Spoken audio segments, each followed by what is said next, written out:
Hello and welcome to This and That. I'm Dave Lees. And I'm Jonathan Byer. Hi, Dave. Hi, this is the skating lesson where we are going to discuss everything going on in the skating world. So if you are new, subscribe below and smash that like button because like the ISU awards, we are pointless and need validation. I didn't know that was coming. I'm glad I didn't take my sip of coffee before that because I really agree with you about those awards. Do people message you about the ISU awards? Well, I've been getting some posts and it's so funny because it's probably something I would have gotten into as like a teenager in like the 90s following like the Michelle Kwan era and that stuff, wanting to rank all the programs. But something about the way they're doing it now doesn't seem very legitimate or kind of well thought out, I guess. Obviously, we had the costume debacle of last year. I would just like to say that I've been consistent on this. I care about this not at all. Yeah, because what does it do? I don't understand. And then it's like you can call in and it seems like a skating magazine kind of thing to do, not an ISU. Who cares? People are saying that Hanyu should be the most valuable player on ice. He didn't win this season. They thought that I'm seeing comments that Zagitova would. I think we saw a career end before our eyes this season, but her fans think she's most valuable. Who cares? I don't care. Unless it was like a yearbook thing and we have like most improved or like I think at a tennis award I got was like best effort or something really embarrassing. We could give a couple of those. So if this is cringy in the way that those fundraisers were, I'm worried I'm going to get a lot of texts during it whenever this actually starts, which makes me sad. I don't care. And a couple of drunk people that I know kept messaging me like their thoughts. Could you have an out-of-office reply with your response to the ISU awards? The thing is that like I might have real people text me from real life and that could be embarrassing. You know? Gotcha. Fair enough. They might get it. They might get that. Yeah. So. I mean, how absurd. How does one quantify any of that? And the ISU, it seems inappropriate. So. So last night, my parents called me down. I was doing something and they were like, Christine Brennan is on TV. And she was talking about the fact of NBA and Major League Baseball and their plans for the coronavirus and what is supposed to happen. And if your head is in the sand, as a figure skating governing bodies tend to be, the coronavirus numbers in the last week have just become astronomical, bigger than I think we thought would happen now. Perhaps we thought that that would happen 3 months from now, but it's already happening. And hospitalizations in Texas are worse than they are in Florida, but it depends on which people, but they're also like, there's a 2-week lag on that. And, you know, lots of things, the numbers aren't good. And I think we are going to see what will happen with skating because obviously they aren't really making definitive plans. We keep hearing that, we keep pretending that the international season is going to happen. Obviously it will not be happening. The Grand Prix will obviously not happen. No way. We have still pretended like we're moving forward. But the NBA is supposed to be having things that are taking place in Florida in the coming months, and baseball, they are supposed to be just having games with no fans and traveling these cities. How is that really going to be happening? So, yeah. I know, what can you say even? You know what I mean? As I watched the numbers this week, it was just such a facepalm moment because in performing arts, we are screwed. Yeah. You know what I mean? We're not coming back for a really long time. It's quite scary. Yeah. Yeah. And it's the same situation. I mean, and our numbers don't attract the same kind of astronomical numbers as these sporting events do. It's just going to be nutty. So because the performing arts are supposed to be very sophisticated, people put on a lot of airs. I'm guessing there is spending above people's means, big like. Oh. Well, but the interesting thing is like those art forms are often funded by people that are so astronomically wealthy. But like what we noticed happened in 2008 was like huge patronages just cut back a little bit. So Mrs. So-and-so, who used to give $5 million to the opera every year, is now going to cut back to $2 million. So those are a lot of layoffs for people when that happens. So yeah. I'm just wondering if people are panicking, or I've started to see that some show skaters are selling Arbonne now. I mean, it's desperate times. You know, think about all those people on the cruise ships. I always think about that because we know that's such a huge income source for a lot of skaters, you know. And again, the coaching, yes, at the elite level, we're upset not to be seeing it. But again, that's how all these other people still involved in the sport are making their money. Yeah. And the thing is that there are certain coaches who are very well positioned now, right? There are a handful of coaches. Igor was doing a lot. Private coaches like Bruno Marcotte, Ravi Walya was doing a lot for people in Canada and very much on the up and up. We see, Corey Aids rink marketing like insane marketing every day, doing seminars. Those are kind of the survivors, and the ones that are actually quarantining and taking it more serious. There are those coaches who are not, and we will get to that later. But there, you see that, and you wonder what's going to happen, because if we do go back into a second quarantine before long, what will happen to a lot of the coaches who, unemployment, they haven't talked about extending it. Obviously, I think it will be extended. There's a lot that's also going to happen politically. But it's very interesting because I don't know, and you can speak to this for me, how do the coaches work at those rinks? Like, does the rink hire them on like a W-2, or are they 1099 kind of these individual contractors for each private? Like, do you pay your coach privately when you're on the ice? So it's not like they necessarily have a W-2 income they're claiming against on from the rink. Yeah. Most rinks, I don't know about all rinks, I can't speak. Rinks, you pay the coach and the coach gives a percentage to the rink. Okay. And then there's always that's tricky to claim unemployment against and see contracts. And so it's a very complex situation. Like at the old rink, there's always drama that so-and-so was trying to like shave off on their commission or yada, yada. So. Okay. And then part of the way that they recruit coaches is they give them a lower commission in certain rinks or better. Yeah.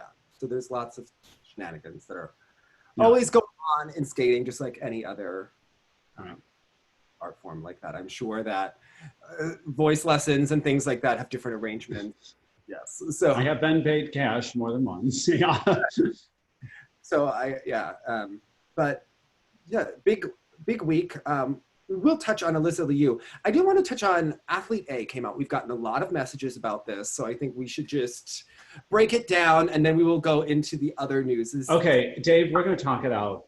I saw that this was coming out. This is a subject matter that's horrifying. And for me, with my coming up in music, I fortunately don't identify firsthand with the sexual abuse that they were talking about, but the kind of mental, emotional, verbal. The mental thing, this thing about control, this thing about taking away your voice, taking away your ability to think critically and just become a machine and do it.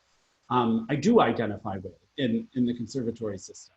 And it's a hard watch. But for me, of course, as it was when it happened in real time, the victim impact statements just sent me over the edge. At first, you're horrified, you're shocked. I was completely into it, but then they hit you with that, and I was like, oh my God, I was a mess.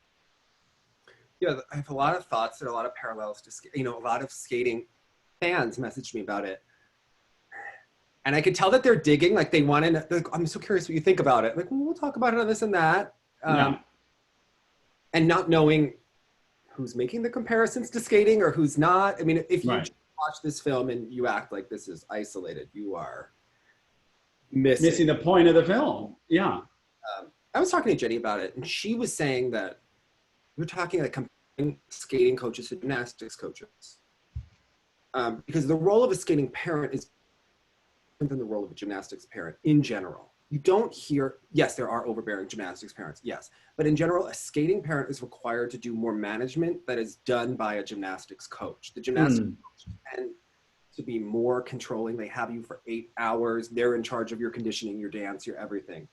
Skating-wise, the coaches act more independently. You're hiring them, you have set times you work with them, and there's independent work.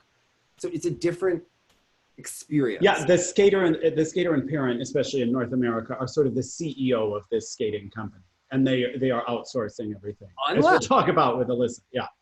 Unless you go to specific coaches that I would say are more like a gymnastics coach, Tom Z, Raphael, any of the ice dance coaches. That's what you're paying for, and to a degree, the pairs. I would say that's And I think there are some coaches that try to be more controlling, but in general, the parent is like the CEO of that business. It's interesting, and I have so many questions because when we watch skating documentaries, for example, whether they be about Surya or Tanya and Nancy or whatever, you know, when you really know the sport, you can dissect a documentary a little differently to be like, well, kind of, not really though, or yes, over here. But it just seems there's so much less individuality sometimes in the gymnastics. Like, yes, we know Simone Biles and certain like big individuals, but yet there's such a different thing because they're being selected to a team. They're a part of a thing. And then I think it's easier to lose individual voices. Versus in skating, I think, especially in the era that we grew up in with it, there was so much personality. We were rooting for individuals. And this sort of team mentality made the girls very interchangeable. Yeah. Sort of in a way that when we were talking about certain Russian junior competitions, I was like, we discussed they're all interchangeable in a way. The Russian skating fans of the ladies singles talk about their dominance the way that the American gymnastics fans were talking about it in 2016. Okay. This, of course we're gonna win. And you legitimize everything after a while. I mean, the country was brainwashed in the Karolys for how many years, right? That this is, and there are things that the Karolys did that are absolutely brilliant, and there are things that they did that are absolutely abusive. And I think it'll take decades to really unpack what I started researching in 2016, and you could listen to some of the interviews on Patreon about with some of their athletes and really talking through like what was their genius, what was abuse, what was cultural of their being Romanian, that's here, that's a little different, you know, that's accepted over there. What is cruelty, what is training, what is hard training, you know, and really like unpacking different things that happened in all of their careers, where the athletes just pawns, and each athlete had a different story. And you see in there that they're talking to their former choreographer, Geza Pozar. He actually wrote a book on his career. Yeah, he threw them under the bus in this movie.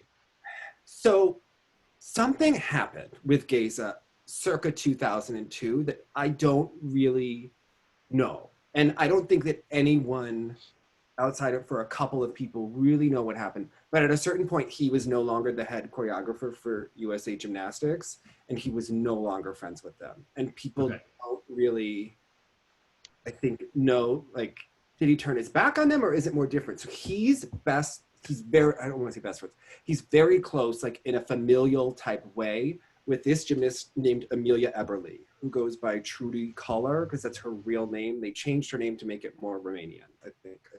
The whole details, but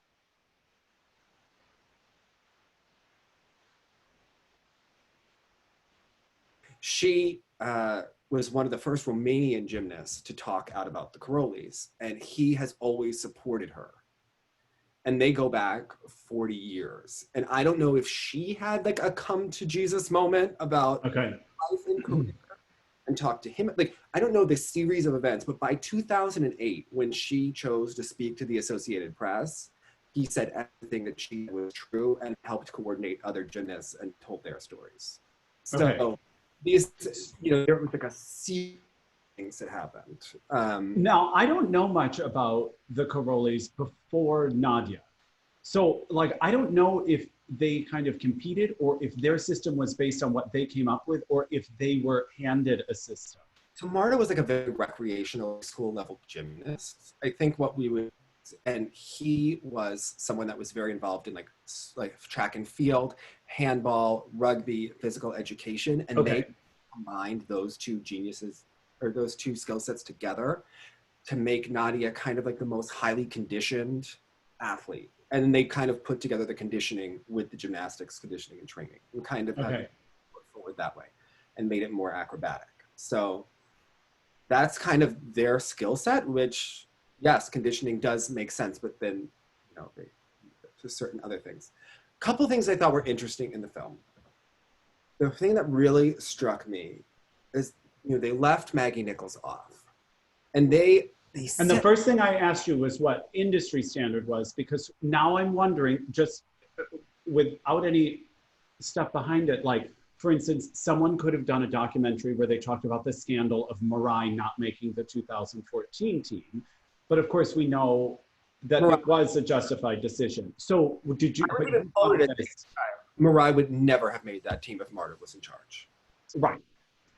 Ever. But so was this a similar situation, or she should have been named to at least as an alternate? What happened was that Maggie was on the 2005 World Team. She competed, was one of the top stars. She had a knee injury, but she had proven herself so many times.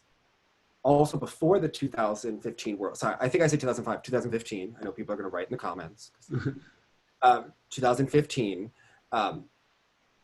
what happened is she got, the Larry Nassar stuff came out in June. They competed, say, in October-ish at the World Championships. She got injured in, say, April or May with a knee injury, and was then trying to make, she didn't back, but she had certainly proven herself as a stable competitor, someone that could do it under pressure. And every single thing they say that she wanted, they said that they wanted, she really fit the bill. Then they said, well, she doesn't have her difficult vault yet. But other people who were named alternates didn't have that vault. Right. And a couple of things is I had talked to her collegiate coach right after, and she said that Marta never even made eye contact with her during that event. So they are not subtle. Like, if they don't want you, they will not talk to you that week. They will completely ignore you. Like, you are never in the conversation even before it starts. Okay. The judges to make your scores lower. Like, they can manipulate the judges' meetings, because one of the things that Marta did is she had all of her former athletes become judges. Like, the system is so rigged that right. Yes, they could have the numbers justify whatever the thing is, and they could be like, oh, you didn't make it based on the scores.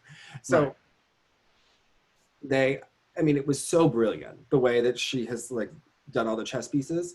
Then how about how NBC knew not to film her parents because she wasn't going to make it anyway, and they didn't make her a focus of the broadcast. And to me, that really goes into, because the same people that do NBC gymnastics do NBC skating. How much do they know who's going to make the team ahead of time for these broadcasts? Well, maybe when they're right in the thick of it, but I remember when they were doing promos for the last Olympics and they had Ashley and Paulina doing all these photos. And I remember being like, oh, Paulina, especially at the time, seemed such a far reach. That's at the USOC Summit, where they do invite 6 people who are in the middle. Okay. Gymnastics is a little bit more. But at Nationals, there were whispers ahead of time that Ashley wasn't going to make it, that she had really ticked off a number of people in US figure skating, and that they had gotten over her. There were a couple of things that happened. She wrote an email during Skate America. There was the whole injury at Skate America. There were a couple of things that happened leading into it, and that they were over her. And you do wonder, did NBC know that in advance? Because they didn't act as shocked. There wasn't an internal national scandal going into the Olympics on the heels of that. So you just have to wonder, how much of this is rigged across the board? And and I know someone that's looking at a research project of NBC's complicity in gymnastics. What was it? What did they know? What did they emphasize and things like that? So it makes you wonder, because one of the interesting things to me is that if you look at the John Coughlin situation, of which so many parallels were being drawn. If you recall, gymnastics, they were pressured by the public because they have all of these famous gymnasts saying, we want an independent body. We want an independent body to look at this. Finally, an independent body did, but I don't believe that I forget, honestly, if USAG hired them or if another body just did it anyway. I want to say USAG never actually did. One of the things is that story hinged on 2 things. They hinged on the fact that there were 500 plus victims, and the fact that there were so many Olympic gold medalists. The John Coughlin thing was allowed to die because Ashley was the most famous person that had a claim, and hers were kind of the least outrageous of all of the claims, the least shocking of all of the claims. Or I don't know the right word, but there were other people. I understand. Yeah. That were. So when you go into that, it's okay, that story was just able to die because it didn't have the media interest. In today's social media world, if you don't have Right. And everything like that. And, you know, USFS was able to just say that we want Safe Sport to finish the investigation. They knew that Safe Sport wasn't going to finish the investigation because he had passed away. And at the end of the day, Safe Sport doesn't make their reports public, whereas an independent group would make it public. I remember Safe Sport made that claim that there were tons of things within the USFS that were endemic that were causing the John Coughlin situation to happen. And they just never looked into that. That was able to just go away and go off into a box, and now it's over. And I mean, and it was horrifying to go back to all of that kind of mentality when they were talking about some of the athletes that first stepped forward. The immediate response was they didn't have the competitive career they wanted, and slut shaming them, and that's exactly what we saw happen. How about one of the people in skating to be a Coughlin victim? Boom, things on her Instagram that time. Right. Other of his former partners just took their Instagrams down and never said anything during that time. Yeah. You know, Caitlin Jankowskis went missing in action. Just disappeared, yeah. It's just a fascinating thing because the parallels are just everywhere. So yeah, horrifying. But I do think that skating will have its day, and that's just one of those things where I think that if you think it's just gymnastics, I mean, we've seen it with swimming, we've seen it with taekwondo, we've seen it with equestrian, we've seen it, yeah, like it's. Yeah. So. It's horrifying because again, even just, they were saying he was able to take advantage of this, Dr. Nasser was able to take advantage of this situation because of the climate that was already in place where they're completely powerless. And then he was able to look like a hero against the bad guys, which then confused everything. And that point was just really horrifying, you know, and it would see him based on his expertise in gymnastics. Right, right. Also horrifying because his office was in Michigan. And I think he's from the same town as Madison Hubbell or something. Like, you know, he's mixed within this whole community of people. It's really terrifying. So, and then what was interesting, so obviously you know more about this, so I'm just going to grill you now. So Steve Penny, gross, disgusting. Head of USA Cycling Marketing during Lance Armstrong. Just saying. So then he's out. And then I remember there was just a complete clumsy mistake after mistake in trying to find replacements. Is that correct? I remember it kept turning over because they kept pulling from within the same toxic circle. Mm-hmm. And so where did they end up with all of that now? So what happened is there's a former gymnast who competed at the University of Michigan. Her name is Alysa Liu.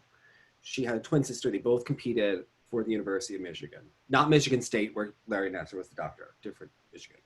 She worked for the NBA, and she kind of chose to take the hardest job on maybe ever of trying to right the ship. And there are a lot of people that want to just get rid of USA Gymnastics. And I understand that obviously the organization needs a lot of upheaval and changing. The problem is that it's made up of people around the country, and the climate still exists, no matter if you form a new organization, you call it something else. Right. Once you these people, until you do real work and real cleaning of house and years of unpacking of all the things that went wrong, I don't see how they're ever going to really fix it. I think it's heartwarming is that you have Dominique Dawes posted yesterday or 2 days ago that she's opening a gym and that they will never be a competitive part of USA Gymnastics because she doesn't support them at all. She went to 3 Olympics and she says, oh no. And then you have Dominique Moceanu who opened a gym who is kind of coaching her son and trying to do it in an ethical way. And she's been such an outspoken advocate against the Carolis, against the forms of systemic abuse. So I do think that there are people that are trying to do the right thing. Well, and I forgot to say this earlier. One of the most powerful moments for me was when, and I can't remember which gymnast was talking, and she was like, that Carrie Strug moment in '96 she's like, is iconic and everyone loved it. And it was such a moment. And she is looking on horrified to be like, how can you not see what I'm seeing? And when you look at it through that lens, like I could barely breathe, like seeing her face, seeing it was the opposite of heroic in a way. And it changed the whole perspective for me. Did you ever see, there's that picture, it's like this horrible black and white photo that shows up in like Bed Bath & Beyond, you know, checkout areas. And it's like an Italian street and there's a woman walking around the corner and there's all these like Italian men catcalling her. And it's this iconic black and white photo and people hang it in their house and in their dorm rooms or whatever. And it's like old Italia. And you really look at it and you're like, this is like a woman who's like almost in tears being like sexually harassed as she walks down the street. Like, and everyone's just like putting it up in their like coffee shop. And that was the same thing as this Carrie Strug moment to me. That it would never have occurred to me at the time to look through it through a different lens. It was horrifying. I'm gonna have to look for that photo. What's coming to mind? How about 2006 pairs, Zhang and Zhang? When her knee like twists on the ground and hello. Yeah, and that became a picture of bravery. And we even talked about like, is it brave if you suffer a concussion at a cup of china and you go on the ice? Or if you suffer a concussion coming out of a lift in Zagreb and you continue to the end to get points. Like, but in certain different scenarios, those are not with the Chinese pair perhaps, but the more recent things, at least it seemed like the athlete, albeit ill-advised, was making that choice, where it was clear in this, there was no choice for her. Yeah. I also watched the film Niall Wilson did from the UK. He's a gymnast. And it was all about kind of depression and anxiety, substance use within athletics and kind of the connection between the two. And it just makes you wonder about the whole industry in general. So the same kind of person that's wired to be a competitive athlete is often. Well, and correct me if I'm just going on too many tangents here. I remember growing up with all those documentaries about Nadia and Katerina and what that communist system looked like. And the American propaganda around the Olympics was that we didn't need to do that. We don't take on these extreme measures and push ourselves, and we just succeed because we love sports and we love healthy competition. You know what I mean? It was kind of that like, they get carried away. And then of course we brought over all those people so that we could have the same results. And it's, I mean, that's the Karoli thing. They just suddenly implemented basically what was a communist looking sports system, would you say? As we've kind of done through skating too, how many of our coaches are from other countries. And even that came up in much more brutal systems than exist, you would think today. Mm-hmm. Yeah, and it was of course also interesting when they were talking about the transition with Nadia. Mm-hmm. Now we're into Nadia who tried to kill herself. And then it's not like, if you, in Romania, they're very clear that yes, Nadia tried to kill herself. Now they try to backtrack that in the US. That's not like such a kosher story for the brand. So that's kind of bad. Even with Simone, very little is still known that Simone is one of these athletes. Yeah. They mentioned it in passing, but it is not a part of her blurb, you know? And she has spoken out about it. I mean, the fact that they don't have a ranch system is in fact because Simone is so powerful that she said, I don't want to go back there. Yeah. And they were like, ooh, okay, we're done. We're going to get rid of the brand. Yeah. That's Simone's power. Simone has become that much of an iconic star. And used it for good. I mean, that's taking responsibility. That's amazing. I mean, Simone has an unimaginable influence in the sport. Yeah. But I think you could see with the commercial, I mean, it was all so rigged against Maggie Nichol. You could see these subjective sports, how they do tend to rig it against along the way. And then you get issues about racism and issues about all other kinds of things. And you're like, yes. Like, yeah. Yes, and that it's an unfair system because it's, now, I can't speak to it, but it's interesting because I think people may make the same comments in skating about Ross Minor not making it, about Mariah not making it, about Ashley not making it this last time and then helping her out. Yes, but interestingly enough, in all of those instances, I do believe that there is legitimate grounds. You know, when we do the judging videos and it's like, defend your marks. I could see how the committee could defend that, but it sounds like in this Maggie Nichols case, could you have really defended not even having her as one of the 3 alternates? I mean, in a subjective sport, you could defend anything. After a while. That's the thing. It's the thing. Yeah. We're going to make the argument, right? Yeah. Like, well, she was injured, not at her best. We need someone better here. I mean, you could slice and dice it, whichever. Yeah. Enough signs that she was never being even considered. And it's amazing though that she also, I mean, she had that conversation with Aly Raisman. Was Aly Raisman making it because she was too famous and a returning Olympic champion? So that's really good for marketing and for ratings, and that's a guaranteed slam dunk. I mean, there's the whole issue, and it's so complicated because Gabby Douglas is very triggering based on her entire career has been, you know, a magnet for social media about class, about race, about gender, and the comments that people have, she's just become like a magnet for it. And it's the most bizarre thing, but she did wind up making a second Olympic team that a lot of people felt that she didn't deserve to make, although she wound up hitting at the competition, but not having a brilliant Olympic. At the same point, anyone, your next door neighbor could have been the 5th gymnast and we would have won the gold. Right. It Okay. did not matter. Okay. Like they had the people that they needed to win. And she wound up making it. And you're like, did they do that all for marketing? Did they know that their team looked diverse and that that's good for, because Steve Penny is so good at selling things, what they wanted. And it was a lot of the articles, a lot of the fluff pieces about that team were about that inclusion. But you wonder about when USFS promoted Debbie Thomas in the 80s, like, were these genuine reasons? Were they trying to exploit things? What are they trying to do? It's a little gross when you look at it. So yeah, it furthers the point that they view these as products and pawns. Let's get a varied product out there, and you know, I mean, these are people. I know it sounds so like cheesy because.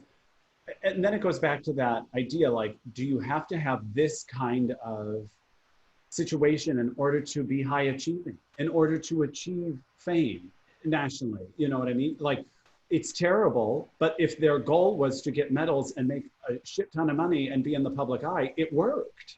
Well, how come so many of our top skaters in singles come from immigrant backgrounds with parents who are willing to push harder because they have to succeed? Yeah. Or that's in their culture. And how many of those athletes still have relationships with their parents post their career? Yeah. That's a thing. So, Andre Agassi used to write about it all the time, about how his dad pushed too hard. Andre Agassi's book is incredible. So, recommend it. I think it's called Open, right? It's incredible. So yeah, one of the greatest autobiographies I've ever read in any subject, particularly in sports. Highly recommend. That's quite an endorsement, Dave. Yeah. I know. 5.9, 6.0. You know what I mean? I would like better than Mociano's book, although I think that's a book worth reading as well.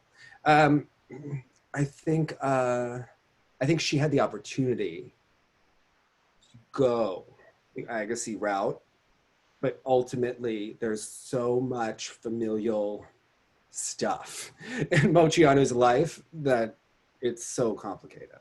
Yeah, yeah. I mean, her father gave away a legless sister for adoption, who ultimately had a better life, Jonathan, okay? I know, that's what's mind-blowing, like, insane. Although I have to say, like, bringing it back to Maggie, and you can speak about this because the difference between the collegiate competition and the elite competition, it was amazing to see her reclaim a relationship with gymnastics, if we're believing everything that the documentary is telling us. She did. Okay, and she's achieving great. She was national all around twice. All this sort of amazing stuff is happening. Does it ever feel less than? Does that feel like she won Finlandia instead of the Grand Prix final? I don't know how it is viewed within the sport. I think by people who are not in it, yes. Or it's like winning the World Pro. Okay? It's like looking at someone winning the World Pro after they've won that. You can look at it any which way, right? Okay.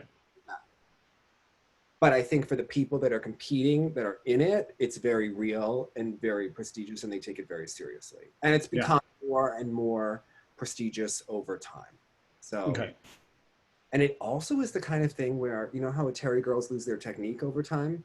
That's also a thing too, based on which gym, and you see what happens to bodies depending on what school they come from and what diets they were on and what happens to them long-term as athletes. I mean, there's all sorts of fascinating things to take care. But and the other thing that we forgot to talk about, and this is really dicey, but Maggie's dad is a physician and her mom is a nurse.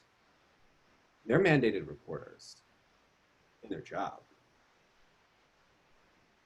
All of these parents who pay up the wazoo and who drive and who commit their lives in any of these sports are also groomed as part of the culture. Right. They made a big point of talking about how her coach should have called the cops and Rhonda Fain should have called the cops. And those are all true. But her parents are also mandated reporters. But did they also know that if they went about things the wrong way, that she wouldn't be considered for the Olympic team, which she wasn't considered for anyway? And you just wonder, because as we go to talk about other things going on, there are parents who also have some screws loose in these situations. Parents who are having their kids maybe train during quarantine.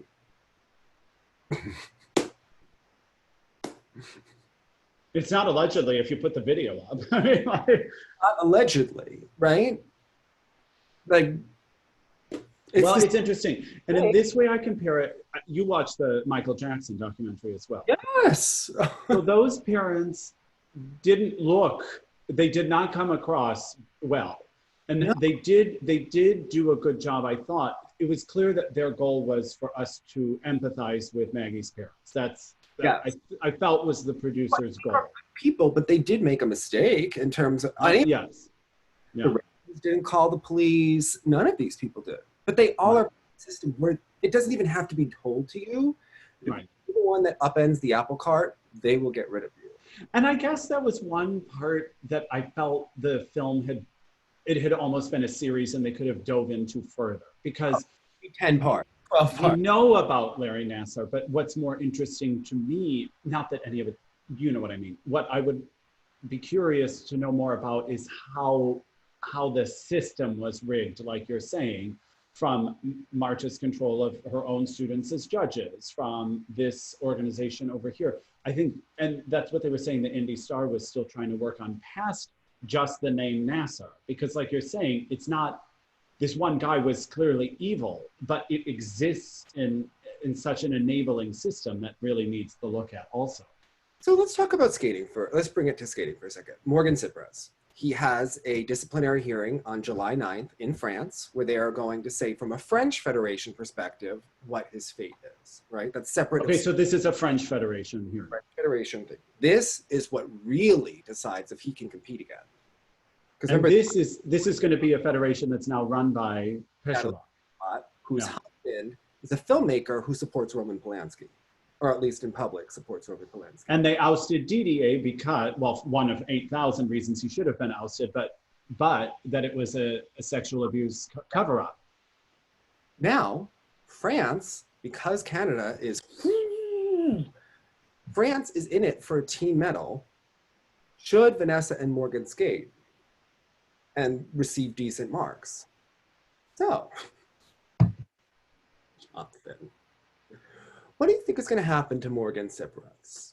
Do you think he's going to be suspended through the Olympics, should they take place? Or do you think that they are going to say, let's suspend him for 2 years, backdate it 1 season, he didn't skate, and this current season where there are going to be no competitions, and then all of a sudden they could win a spot at Nebelhorn? Or so, okay, let's be all Supreme Courty about it. So what are we talking about jurisdiction-wise, in your opinion? So the thing, the charge, what do we want to call it? The what? I mean, it took place when he was in Florida, the sending of the photo and whatever else happened. Okay. So does this fall, is this something that the rink needs to take care of, and then the people that run US rinks are in charge of US figure skating and that? Yeah, so does that fall under them? Or it's because he's under the guise of the French Federation, they control what he's doing in France? Or does it go bigger to, this is a sport issue and everyone's in the ISU? Honestly, it should be the ISU that really gets involved and looks at it, but they'll punt it. Because it's international, in a way.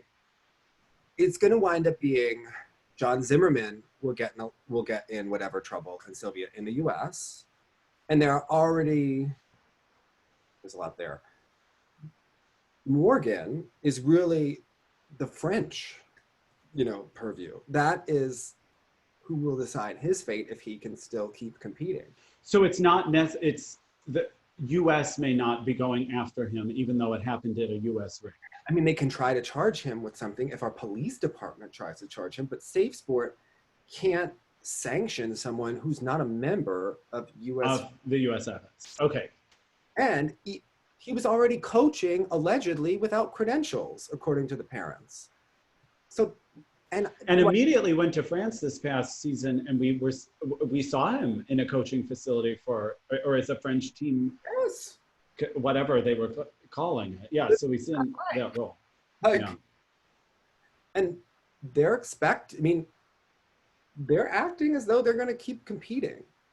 And, it's been normalized and kind of forgotten about with quarantine, just enough. Dave, you have Federation Leader written all over you. So you now are the Natalie. Congratulations. You are running the French Federation. What would you, Dave, do?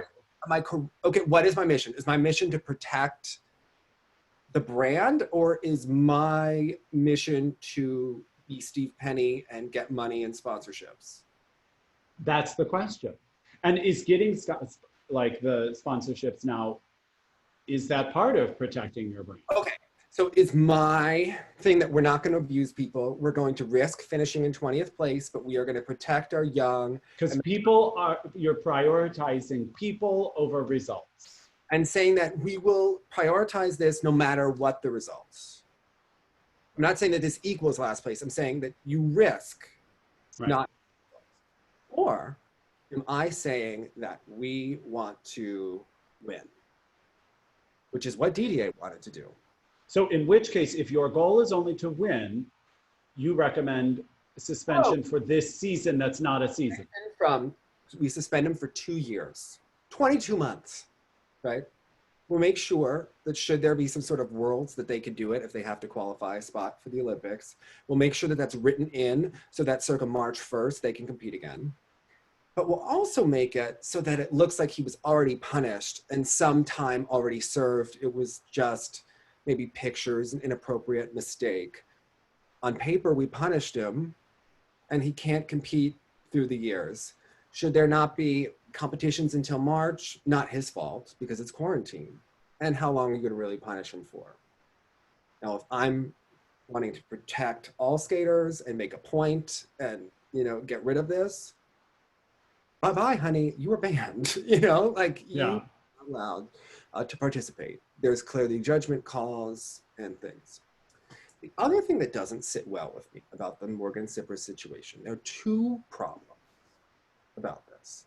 And we have to talk about the parents because in any situation, we're not blaming the parents, but the parents are involved, whether they're a part, and how do the parents react? I think it's not that the parents are at fault, but it's how do the parents react? One thing that we know from Christine Brennan's article is that the parents found out in December of 2017. One of the reasons that this has taken so long to move through the Safe Sport process is that the parents didn't report it until right before Christine's article came out. 2 years later, they waited 2 years to report something that they knew about. And this isn't the victim not able to, these are people that knew about it, And are they worried about the career? You just have to worry, wonder about the judgment that's going on here. who's protecting who and what and what? But it's a mind thing. But it makes you wonder, like, if their daughter had been mugged, or, you know what I mean? It's something, would they also not have gone to the police? Would they have kept it within the sport? I don't know. Like, Nancy at Cobo Arena, did she go to a referee from the ISU, or did they call in the police right away? You know? The cops, you know? Yeah. Like, you know, that's the part that I struggle with. Another part that I struggle with is that the mother of the victim, Vanessa Morgan, went viral after this whole thing happened. In October, let's say the next year, so about 10 months after they found out, shared a video of Vanessa and Morgan on her personal Facebook. And screenshots, like fact, like happened, right? If someone took advantage— As if celebrating their performance. Yes! If someone took advantage of me, my mother never share that video. Now, we know that the Morgan thing happened because the pictures exist and all, you know, there's evidence of it.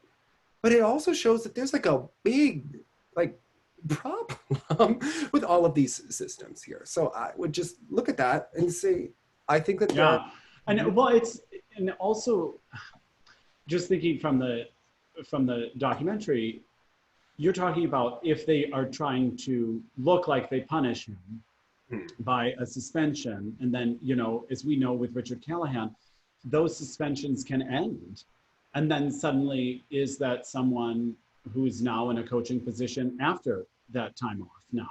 And is there no red? I mean, now it's public information, everyone knows, kind of going into things, but you have to kind of sort of set a precedent about who you're going to allow coach then.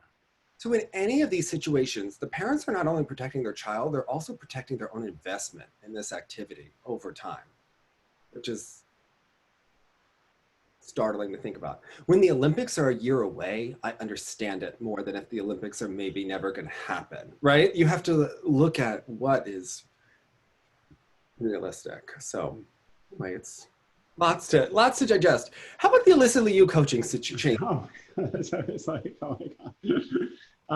Okay. All right. You've now, so far you've been Natalie, and then this, and that. Now I'd like you to be Mr. Liu.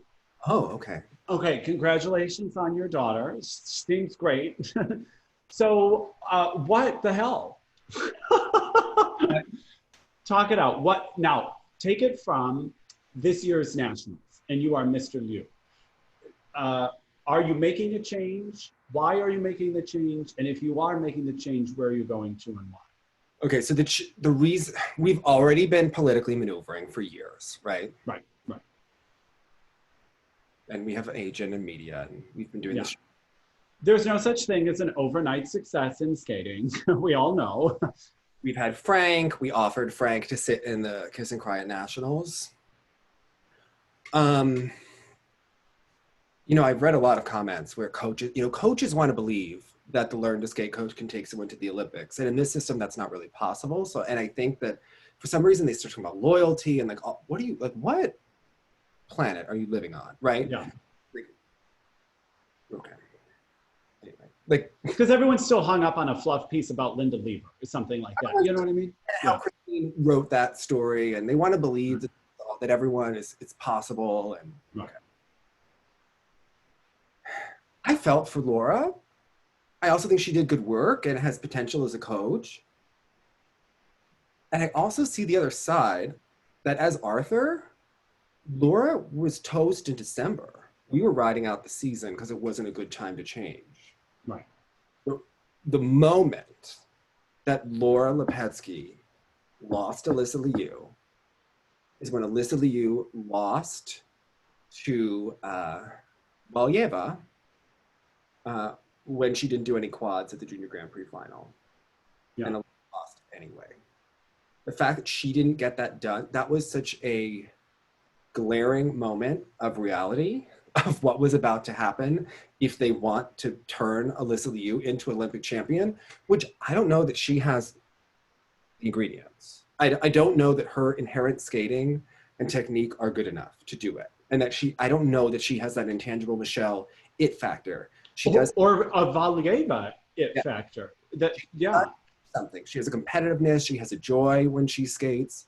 But there's a lot to work on in a relatively short amount of time. She could become a world champion, but people may not care. Also, you win skating now, what happens? You go on Dancing with Stars in America? Like there's no like... Right. You don't have to win to do that. For the next 10 years, like it's not the same path, right, as before. Is it, is it on a college application to get into Yale? Like what is the goal? Let's really be honest about that. Granted, could Alysa Liu win again? You could be the next Dorothy Hamill. Do I think she has the je ne sais quoi of Dorothy Hamill? No, I do not. I personally don't. I personally think that skating skills and that magique is just something that cannot really be taught. You can improve it. But you know what's interesting, Dave? I'm just gonna ask you about like sort of her camera presence, because it's interesting, like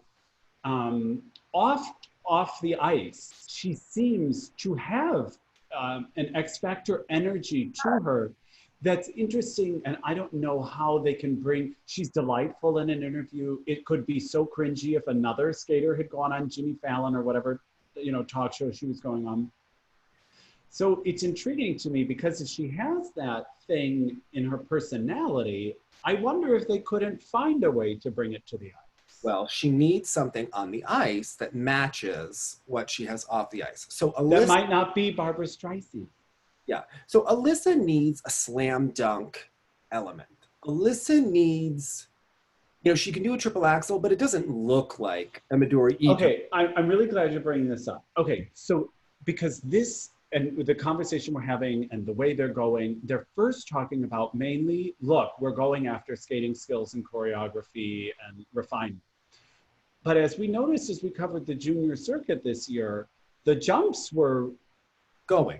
Yes, she has those talent. She has the talent and she has those jumps, but like the jumps are not super clean. The jumps are not super solidified technically. So I would have been like, okay, we're not going to be an artist yet. I would have almost Tom Z'd it and be like, let's hold up because we need to solidify these technical elements if we're even going to get a seat at the table. Now, the skating skills can help the jumps with the better ride and everything like that. However, they need to work on all of it right now. But it's because even when they released the statement, there wasn't a technician on top. And I almost would have been like, we're leaving for this technician. First and foremost. Let's be honest, she's really slow. She skates very youthful in a kind of an intermediate novice type way. She is who she is. Right, to quote Sandra about Tara in the 98 Olympics, like Tara's not capable of being deep. Right. Alysa doesn't have that thing yet. Right. It's time. But Arthur is going for Olympic gold. They are following a lot of what Michelle Kwan did, and they are betting on the. So let's talk about that. It's clear there's a Michelle Kwan ideology going on here. Let's remember, breaks my heart, doesn't have an Olympic gold medal. Who does have an Olympic gold medal is Tara Lipinski, who, like you're saying, resembles more of Alysa Liu than Michelle does. Yes. So they had a couple of options. And remember that when Alysa was in Toronto, she didn't work with Brian that much because she was there to see Laurie, and Brian and Laurie don't get along. As we discussed in the video. Right. And they didn't go the Raphael route, which I don't know why that happened, but Mitch is so in love with Raphael that's interesting that they didn't go that route, especially with Nathan. Did Raphael say something? Like, who knows, right? Like, what happened? You kind of have to look at it in terms of they're hoping that Lee Barkel can help improve her quads. But we've seen Vincent Zoe working with Tom Z in a rich person's house during quarantine and back on the ice. Those jumps aren't clean yet. And Jeff Buttle left Lee Barkel to go to Raphael.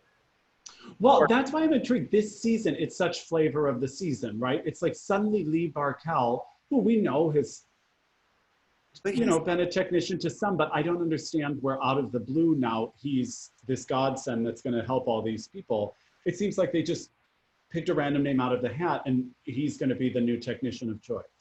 I guess Laurie likes his work and likes working with him, but Laurie's really person who's organizing all of this. Yeah, she seems to be the manager of this. Yeah. But it's interesting because she must see a thing she thinks she can do it with. She must really believe she can do this with her. I think that Lori is very smart, but I think Lori's going to need to get a better jump technician in there. That's what, on the outside, it seems like she's not, some people in positions of power do this though. Mm-hmm.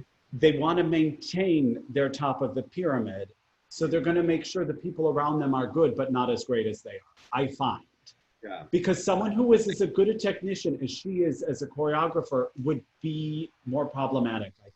The most amazing thing about this is that Shinamano works at the Granite Club, but they can't employ him, and he can't comment on their... You know, he probably gets itchy every time he sees her quad lutz. He's gonna see it every day. And the fact, oh my God, this one person who was so nice, and I feel so bad in skating because some people just don't get it, okay?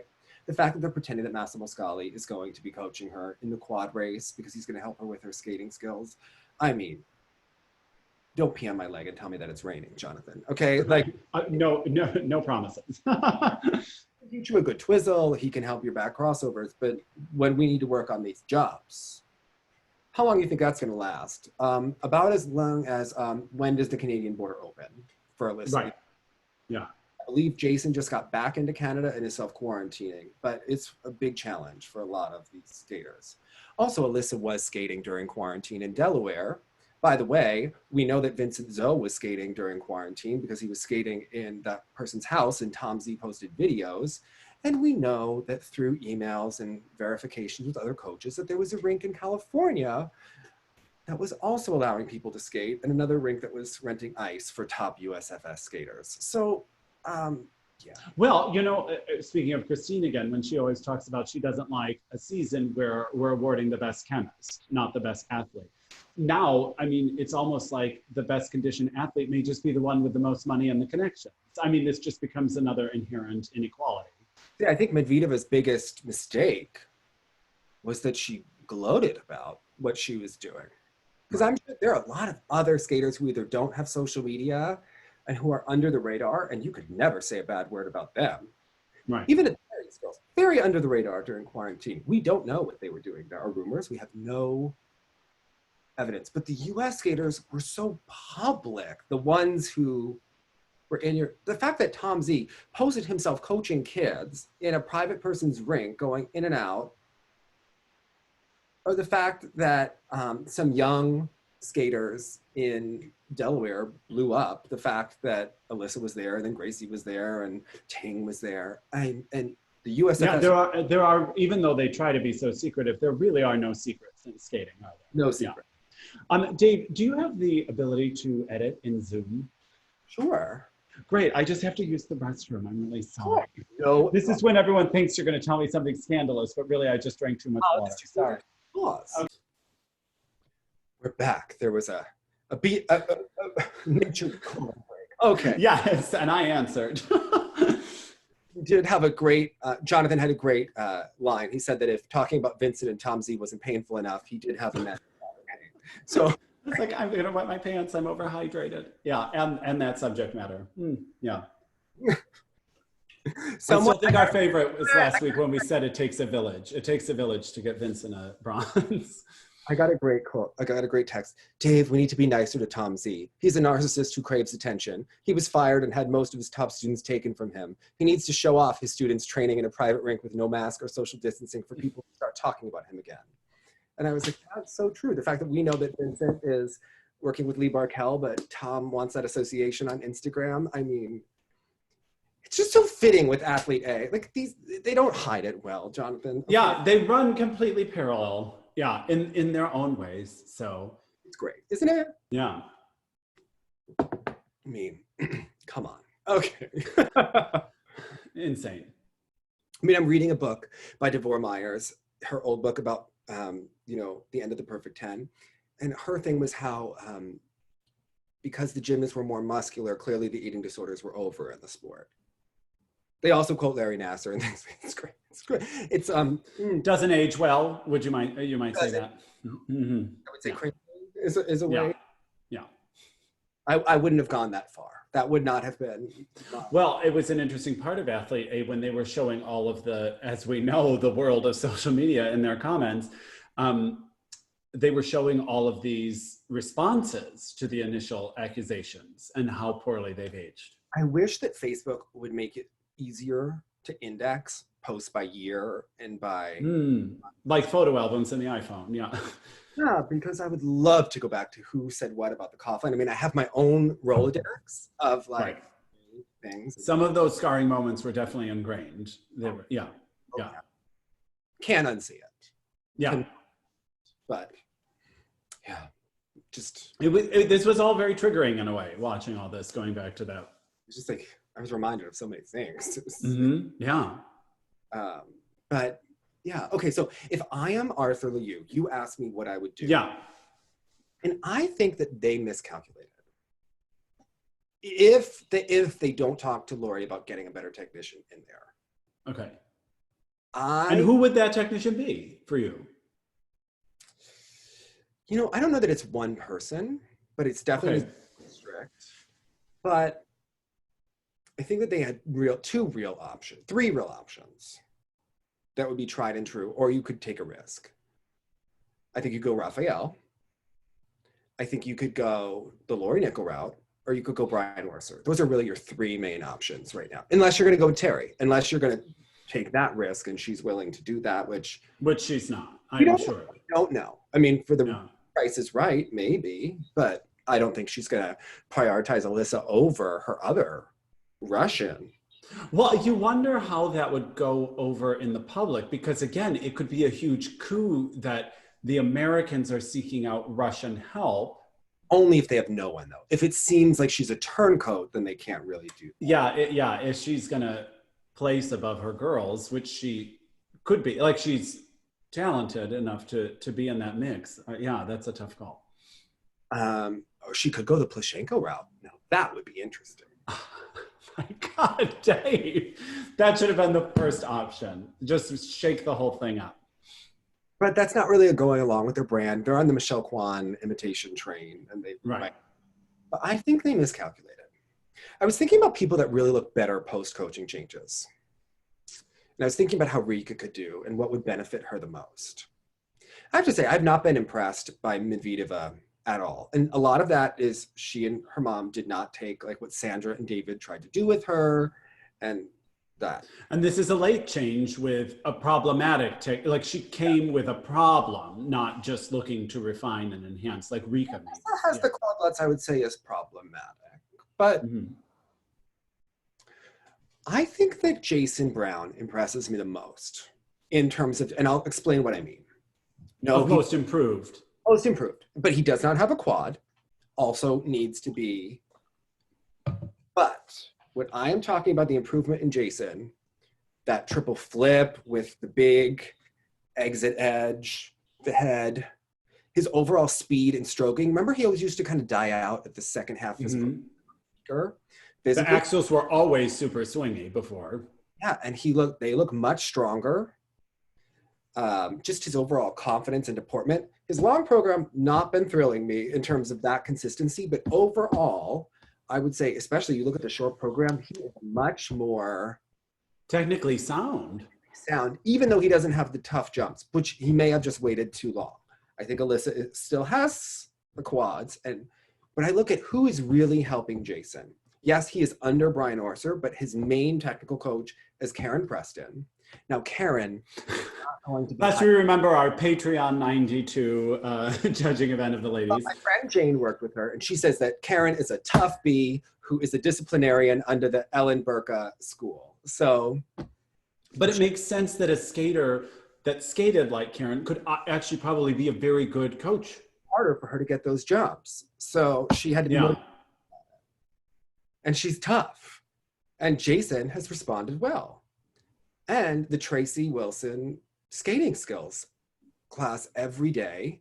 And then I was thinking, yeah, Tara, I would go. So Sandra doesn't like to do programs under the IJS, but she will assist, especially for an interesting project, something that's worth her time. David does, and they work together very, very. David Wilson can bring personality out of anyone. So, and Sandra would know the right route to unlock her. Like when she was talking about her work with Chen Lu, like you've got to, or compared to Tara, like you find your way in to maximize what you have, not just like slap someone else's image on to hopefully disguise some things. So I think that Alysa, I think that would have been a safer route.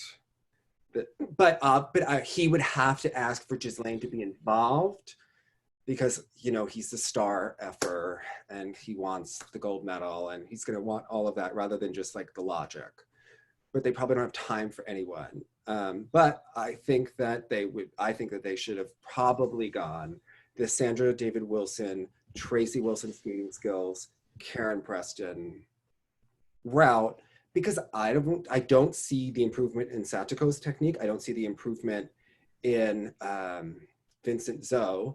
And if Lee has been willing to put up with Gabby Daleman all these years and all of her antics and hasn't told her to get off of social media or I'll dump you as a student, then I don't think he's the kind of stern enough person to get the job done. That's just but he seems nice. I don't want to badmouth him, but I don't know if he's the person for this particular task. Well, and it's interesting. Would you say that Laura at least did a good job of keeping, I have to say what impresses me most about Alysa is her perspective. Like she seems to have especially after watching Athlete A, she's herself seems, it's all on the outside, to have a healthy relationship with the sport right now. I would disagree. Okay. Because the father, who's very aggressive, we know he went against the Communist Party in China, so he's really someone that goes out, out on a limb.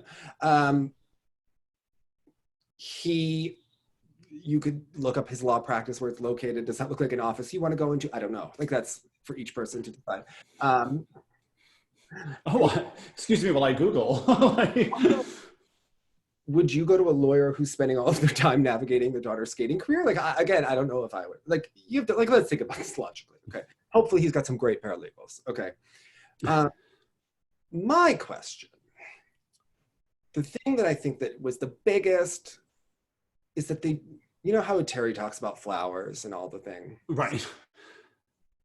So the USFS, after we scooped them on this, again, they put out the very, we want to thank Laura type situation. And Laura played ball enough so that her future skaters don't get lowballed by the USFS. Arthur, I would presume, either directed or did it himself, or said things to Alysa that prompted her to do it. They deleted all of the photos from her Instagram with Coach Laura to erase the fact that happened. So to me, we've now crossed over to there was the fun time of skating where we were having fun and enjoyment, and now we're in the real. I didn't realize that they did that on Instagram. What a strange thing to have done. Jonathan, we are just going for gold, okay? We have like the whole Alysa is a fun junior. That period is over. We are in the crunch time. So this whole, like, the young coach brought us up and we have so much fun together. And I mean, if you want to really go for it, and we're playing the Michelle Kwan model, it didn't go great when she left her first coach. It didn't go great. Or when he signed the boot contract. But like these are the kinds of decisions that seem to be, these are the risks that are, but with no risk, you get no reward. But I don't think that if they kept doing what they were doing, that they were going to make it. And on a side note, Dave, I would venture a guess that if you look at the YouTube hits for Mariah Bell's free skate at Nationals, well, I shouldn't say that because I don't know when NBC was pushing Alysa's, but I mean, I would imagine that the average skating fan would be inclined to watch Mariah's performance again instead of Alysa's.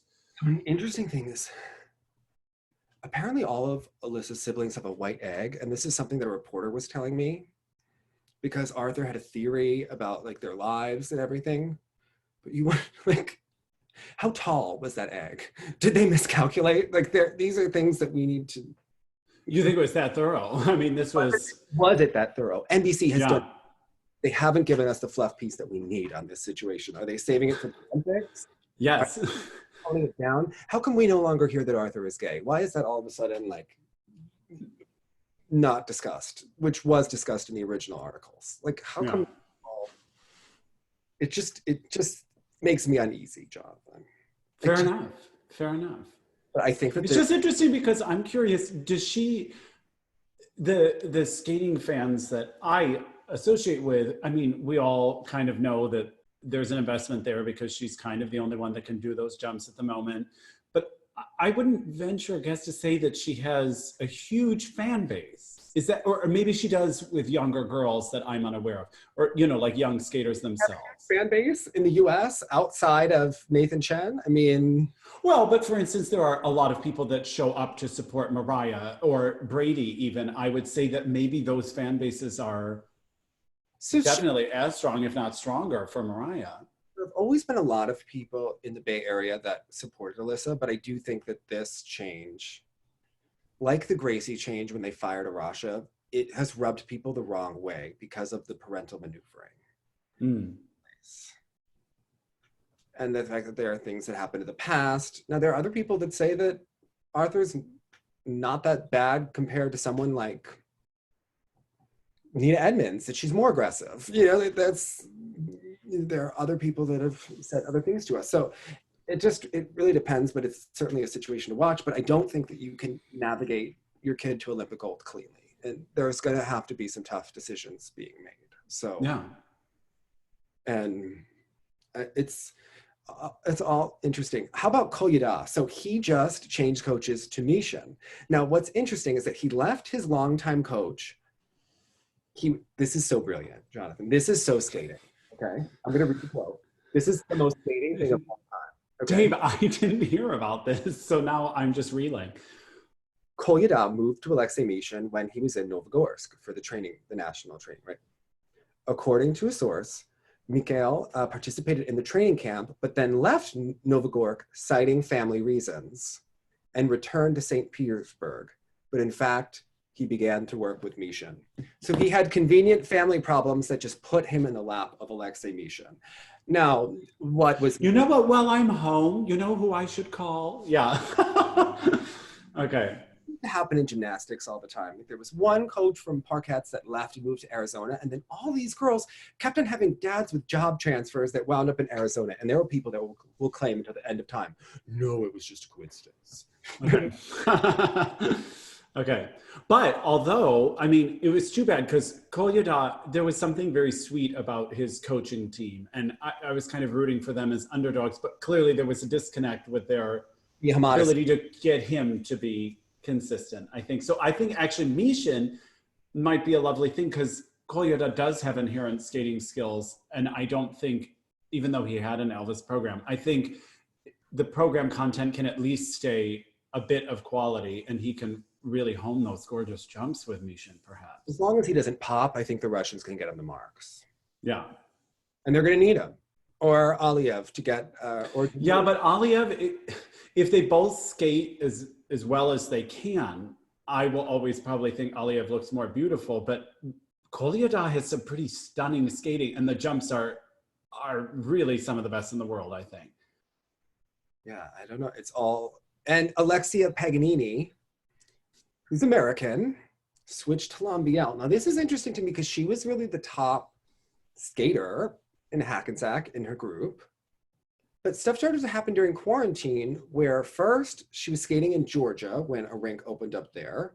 And then because rinks were closing down and there were different things that were happening, she wound up in Switzerland and now is training with Lambiel. And you wonder, is this funding? Is this maneuvering? But does this kind of make Lambiel one of the top coaches? Now he has all of these top skaters training together. She's obviously not his top priority, but... Who else does he have besides Shoma and her right now? And he's got Dennis. Oh, that's right, of course. Of course. Japan. So yeah, he has quite a stable of skaters that are growing and people they flock to the environment. So we don't know. I mean, do you think the Swiss Federation was also pushing that for them? Or, I mean, I can't imagine they're huge on branding or really have much of a presence. I don't know, but it's certainly interesting that the top Swiss skater would skate with the top Swiss coach. So Yeah. it's interesting. And she does, the one thing we've always said about her is that she does need better choreography, better packaging. Like she misses that je ne sais quoi. She skated to La La Land and had no sizzle, no pizzazz, no shimmy, no sparkle. Well, Lambiel is strong in that area, so maybe that's a good move. I don't know. I don't know what was causing the lack of panache before, but yes, they need a little something. So it's, because she's someone who, especially Europeans, I would always kind of clue into her because she could get some really good placements in those shorts and then just kind of was forgettable for me. Like her skating is hard to remember for me. Yeah. So, but Lambiel is quite individualistic. So yeah, it'll be just really throw her in a rainbow animal print, get that spin going, and let's call it a day, Switzerland. What's so interesting to me is I asked about it. It never made sense. Why were his costumes so loud in amateur and then so subtle in professional? Because the skating was enough. You know when some people have to give you the glitz because they can't really give it to you otherwise, but yeah. But remember in 2010 when we were doing it, I thought he was walking on with full-blown Halloween costumes at some point. But I think, didn't we both give him a medal? We did. Yeah, deservedly so. Like Sandy Lenz, you know. Sandy Lenz, the real gold medalist of 1980. Jonathan. So Jonathan and I are going to be finishing the 1980 ladies free skate tomorrow night. I'm very excited to judge. I know, I am too, because it's been a long time since I've watched it start to finish. So I'm going to do that tomorrow. Justice for Sandy Lenz, okay? All I'm saying is you're going to hate it in advance. And I'm going to say Sandy Lenz. Okay. This moment in the sun, okay? Give her her moment. Yeah, okay. Okay. Would I rather watch Sandy Lenz than Dagmar Lurtz? Yeah. Jawohl. Oh my gosh. Watching some of the 80 Olympics, first of all, the up close and personals on both Linda. I thought the one on Linda was good. I had never seen the up close and personal on Ty and Randy that was filmed. I mean, there was a director involved. There's this shot of them when they're with their ballet studio and it's like one head, two heads, three heads. It looked like it was out of like one of those dance movies from the 80s, like pick a amazing, yeah, okay.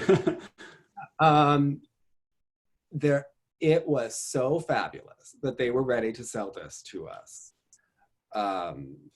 The motion of Dick Button and the drama, and I mean, but they did a good job at starting to get us hooked because really, you know, blah blah blah, Lillehammer, Tanya, Nancy. It only worked because we had already been worked up starting from sort of this period with the television broadcast to get behind that drama. He did such important stuff for this here. He really shaped our narrative on it. And Dick really taught us so many important things about weight and body image in skating. Oh. I thought you were going to say layback, foot position. No, okay, yes. Also when he's like, here she is at 4'9" and 83 pounds. And you're like, oh my gosh, this is not a boxing match. Like when he said, and I've been texting Jonathan for a week when he goes, Annette has really gotten her act together. So now every time I go to work out, I'm like, I'm really getting my act together. Here I go, yeah. Paint on those eyebrows, turn on that West Side Story, and let's call it a day. Well, when Renina does her short program, he goes, she has never been thinner.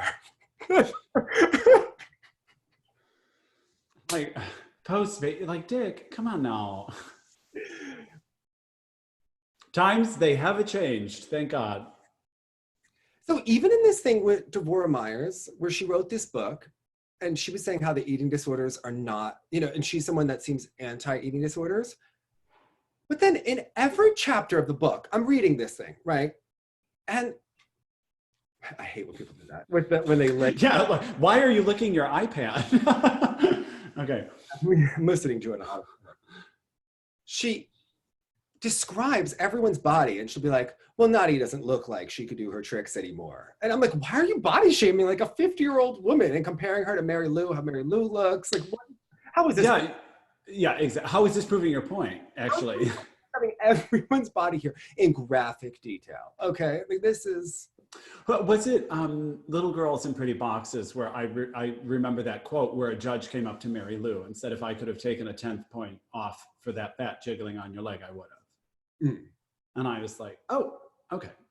Well, so. Evie knew how Tanya was going to do based on the size of her rear end. So proving the point that if Tanya trained, she was unbeatable. So I'll remember forever that one time she trained. 2 times. All of this stuff is so ingrained in skating that we can't. Yeah. Right. So. And it's hard to admit, it's hard to talk about. And then the people that try to bring it up, it's as if they're just being rude, but really they're just exposing what's really happening there. Oh, it's rough. It's rough times. Okay. Yeah, indeed. But meanwhile, where's Marta Caroli? Okay, why is she off in the ether?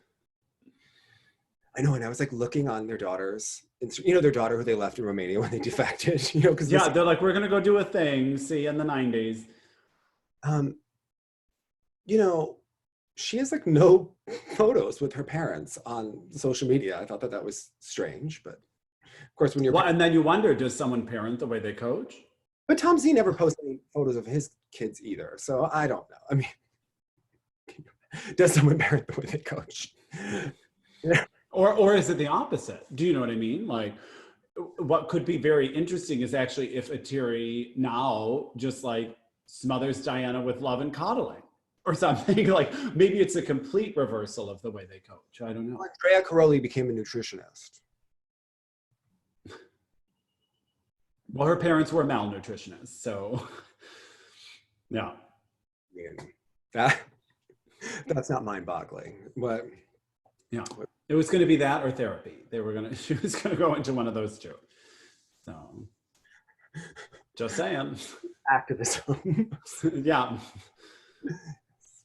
Holding it, you look sexy, everyone. Bye.